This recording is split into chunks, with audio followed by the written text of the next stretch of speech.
So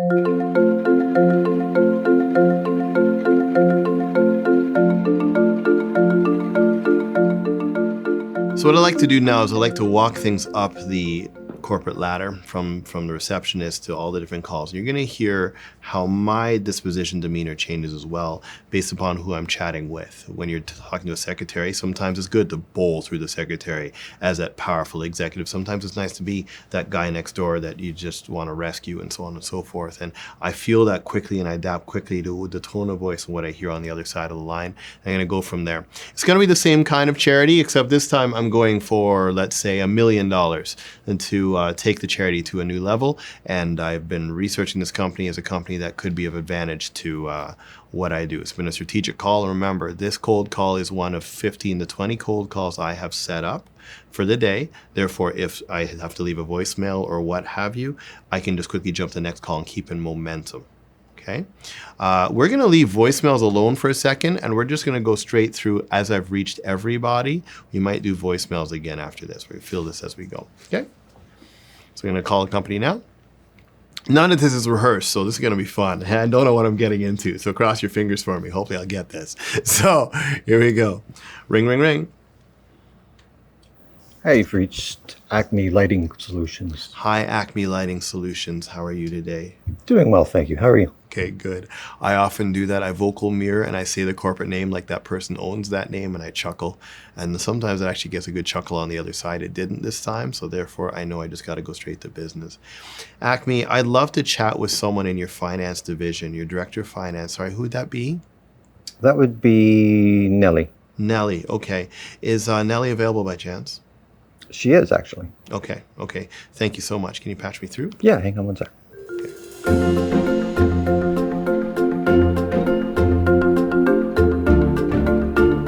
So what just happened now is I expect to get to Nellie, but Nellie is not available. The call gets routed to a general area, a general delivery area, and now Fiddler picks up. So now I got to deal with this comedy of errors as we go and still try to punch through because I know it is Nellie that I'm looking for, but I got Fiddler instead. I don't know who Fiddler is, and I'm sure she's going to try to stonewall me to get to Nellie. We'll see how far we're going to go. Okay? So the phone rings and...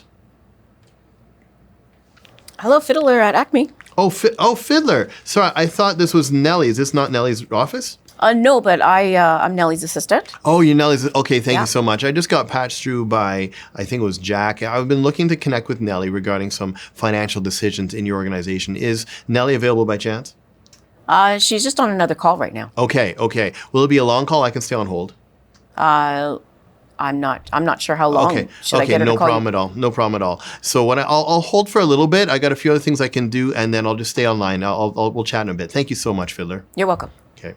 I stepped over her because I didn't want to let any objection take root. It's like, no, she's not going to take any calls. Who is this? Who am I talking to? She's going to try to be the gatekeeper. By me not allowing that to happen, it then actually got past those objections. I got through the objections before they occurred, and then I didn't get stonewalled.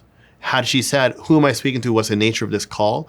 I can then have deferred to another canned response, which I'm not going to do at the moment because I just got a hold of Nellie.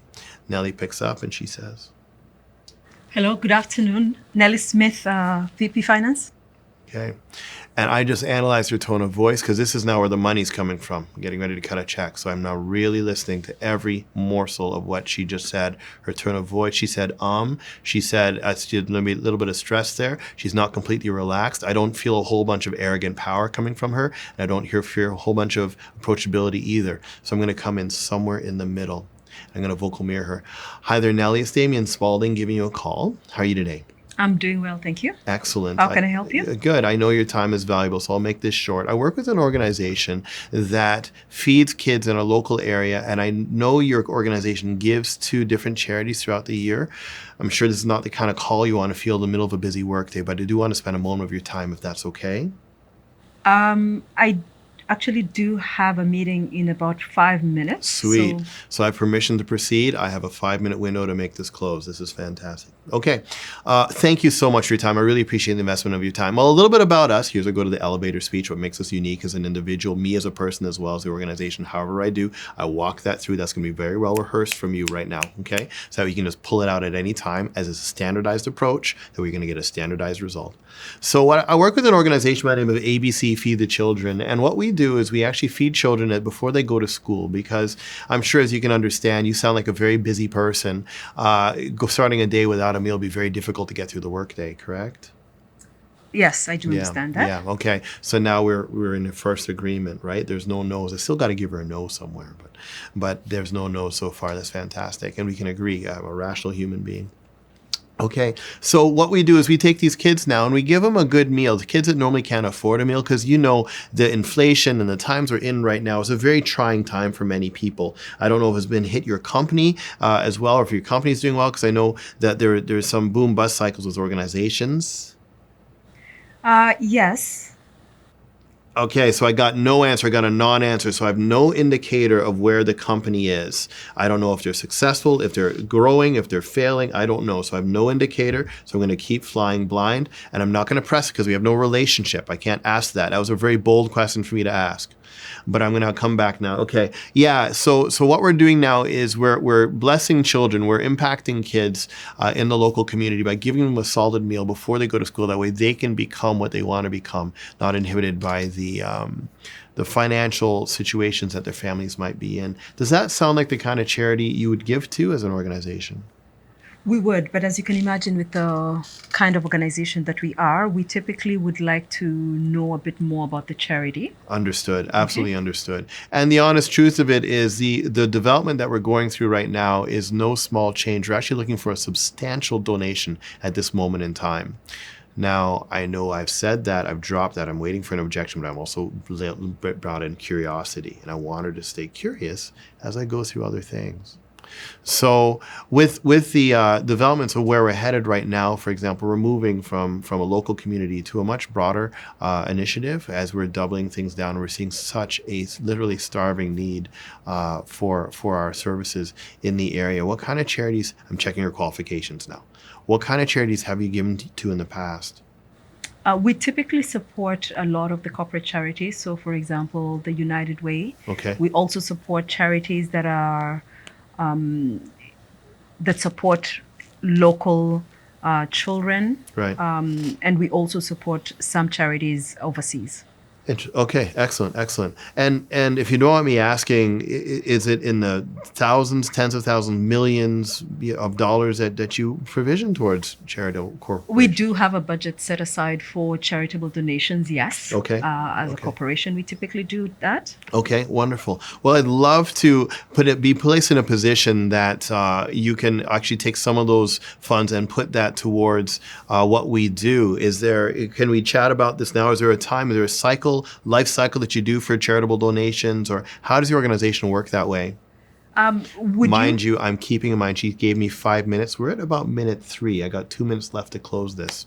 Keep going. Yeah, would you be able to send me some literature that I can look into first before we can schedule a meeting? Absolutely. So now literature, this is now the whole, as a headhunter, show me the resume. Resumes don't tell you what the person is. Literature cannot speak to her exact desire, what she's looking for. She might be looking for the steering committee, and our literature doesn't talk about the steering committee. It only talks about pretty headshots of the kids being impacted. So we'll put this out into the wild and trust that the person that wrote the literature did a good job doing it. And if they had a person like me, or now you, to build that literature, then a proper sales process would have been made. But if that's not the case, you don't necessarily want to be putting that into the wild. You want to keep the person on the phone to get an understanding of exactly what they want to see in the literature. You cancel that objection while you have them on the phone. But you also want to agree with that objection. So therefore, yes, I completely agree. I'll give you a package that we do, that describes what we do. What exactly are you looking for? I just want to help you out because you have me on the phone here as well. What are you looking to learn about us? So there are a lot of things that we typically would look for. First of all, we want to look at organizations that have the same values as us. Yep. Okay. We want to look at the ethics and compliance aspects of those organizations. We also want to look at things like ESG, for example, the environmental, social aspects of those organizations to make sure that we are aligned with each other, because by supporting an organization, we essentially are lending our name, or other companies that we work with would typically assume that we're in alignment with those organizations. So there's a lot that we would typically look for in an organization over and above what their charitable purpose is. Understood. Wonderful. Thank you so much for being so transparent. I really appreciate that. So the three main things are there. I'd repeat what the three main things are, but I didn't write it out because my finger doesn't have ink in it, so I don't remember right now. And so we're going to go through what those, but given that our organization passes that vetting process then, and we fulfill those needs, we would definitely be an organization that you would entertain giving. We would definitely Wonderful, entertain it. wonderful. However, I that don't would want to have hear to this go objection. through our I'm going board. to, right, because I knew that was coming. So I'm going to do my best to interrupt her because I want to keep control. I don't want to go objection, answer, objection, answer, objection, answer, objection, answer. Something that I avoid as best I can. I go objection, answer, relationship. Objection, answer, relationship. And because I knew I'm interrupting another objection, I then will bring that up on my timing and my control when I'm ready to mentally take care of it, or else what's going to happen is objection, answer, she's in control. I'm now doing my best to placate that control, and the close will not occur majority of the time. So it's great to know. So I now have interrupted her, and I did hear something about the board while I'm talking. I'm holding that in my brain. So yes, I'm so glad that we are an organization that you would definitely give to, and I really respect what you do and how you vet organizations. Is really, really important that we do that these days, because there's so much fuddy-duddy stuff going around out there. We're actually looking for a donation upwards of $1 million or so to bring us to a national level as an organization, bringing things beyond the local community. Would that be a journey that you would see yourself embarking on with us? That's definitely something that we would consider. However, we have already set our budget for this fiscal Wonderful. year. Okay. So if it's something of that magnitude, it's something that we would have to plan and discuss for the next fiscal year. Got it. Okay. And I think I remember hearing something about a board, correct? So therefore, decision making at this level goes to a group of individuals, right? Absolutely, yes. Okay. Wonderful. So when is the time that we can set together, before we go to the board meeting and do things at that level, I'd love to get to know you a little bit more and see what we can pull together. I'd love to get to know your business as well, because just as you're lending your reputation to us, we want to make sure that our reputation is being lent to your organization. This is almost like a job interview, isn't it? So what? When's the time? Can we chat again? I know we're at the 5-minute mark. You said I had 5 minutes. Can we chat sometime, maybe early next week, Tuesday, Wednesday, and we can go over some of these details. I'll definitely send you information so you can learn about us in between now and then. Yes, I think Wednesday might be good. However, Okay. can you please talk to my assistant? Okay, for sure. So now she's pushed me to her EA, which is no longer a decision maker. I'm going to agree with that, say, yes, I will trust you, I will do that. And then I'm going to try to push it to connect with her again. I know by giving her our material, I will create objections. The moment you add information to a communication, you've added objections. You might be online dating somebody, and then you show up face to face, and you show up at the restaurant, and you're 3 inches shorter than what the person expected. Just by showing up, you've created objections. Just by opening your mouth and them seeing your teeth for the first time, in reality, they realize, wow, your teeth are smaller than I expected. Any information addition to the transaction, the communication transaction, always brings in either an objection or the other side, a positive. Wow, you're much more attractive than you looked on camera.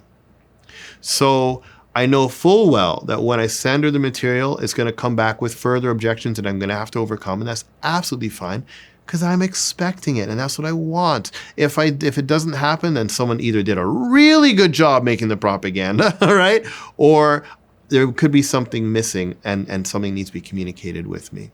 Yes, for sure, Nellie. I'd be more than happy to chat with your EA. I know your time is worth a lot. Thank you so much for your 5 minutes. What I'd like to do then is I'll connect with you definitely before, make sure you have the material, let's say by Monday, Tuesday, so you can review it. And then we'll set up a time on Wednesday. But I'd also like to keep in communication with you because you are the lady. You obviously know what you're doing and you have the heart and the best interest of the company at hand. And I really, really respect that as we set up to meet with the board, hopefully eventually very soon, okay? Okay. Look forward to a meeting. Wonderful. Thank you so much. Thank you so much.